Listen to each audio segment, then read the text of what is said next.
Baz Greenland No episode was ever going to be able to top last week's dramatic Kaylon invasion of Earth, but the effects of that conflict were felt this week. After a welcome opening medal ceremony for Yaphit, whose actions saved the ship, attention turned to the Krill, who paused hostilities to help the Union defeat the Kaylon fleet at Earth. The Klingons, Romulans of The Orville, have been the recurring big bad since day one, and I'm surprised that we've gotten close to Star Trek VI, the undiscovered country territory, this quickly in the show's history. The Kaylon threat spearheaded Captain Ed Mercer's mission to open negotiations with the xenophobic aggressors in the first step to peace, and naturally, it wasn't quite so smooth sailing. Enter Gordon's long-lost friend Oren Channing, guest star Mackenzie Aston, and his daughter, Ailey Kay, escaping in a Krill shuttle after spending 20 years in a Krill prison camp. It was great to see Scott Grimes get his teeth into something a little more dramatic. Even in last week's dramatic story, Gordon was very much the comic relief, as he was faced with a return of his former best friend who he believed had died in a Krill attack 20 years ago. Things got more complicated with the Krill refusing to start the peace talks unless Oren was returned for crimes against their people, namely destroying 3 Krill vessels.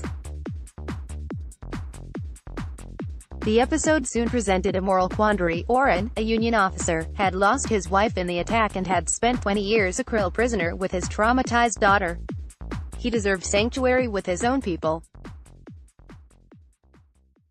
At the same time, destabilizing the opening peace talks would result in resumed hostilities with an alien race that had killed hundreds, possibly thousands, and would do so again. The rights of the Union itself, or one man and his daughter? If I have any real criticism of the episode, it's that the moral dilemma only felt surface level for most of the episode. Ed debated the ramifications with the Admiral setting him the mission, guest star Ted Danson, but Oren's experiences largely felt glossed over by the crew. Arguably his actions were worthy of suspicion, but there was a worrying idea that Oren could be so easily sacrificed. At the same time, Ed seemed willing to jeopardize the mission. While played for laughs, the whole boarding protocol scene was really an abject humiliation of the enemy that had been willing to open peace talks. The reveal surrounds Oren's daughter was surprising, the reveal that Gordon and the crew were playing Oren less so. Still, it raised the stakes and gave impetus to Gordon's own struggles to support a friend that might no longer be the man he knew.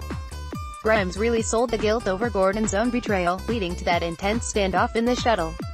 Blood of Patriots was all about tragedy. Oren had lost everything, his family, his friend and his career, and now when he had a chance to go home, he found the Union was looking to negotiate peace with the very race that had caused him his suffering. It made for a far more complex storyline than the issues of the crew simply navigating those first cautious steps towards peace with the Krill. And it added to Gordon's character beyond the comic relief role. It may not have been at the level of the last 2 weeks, but that was expected. But it did show that The Orville continues to deliver engaging and thought-provoking television, a show that stands on its own 2 feet and not just on its homage to the shows that influenced it.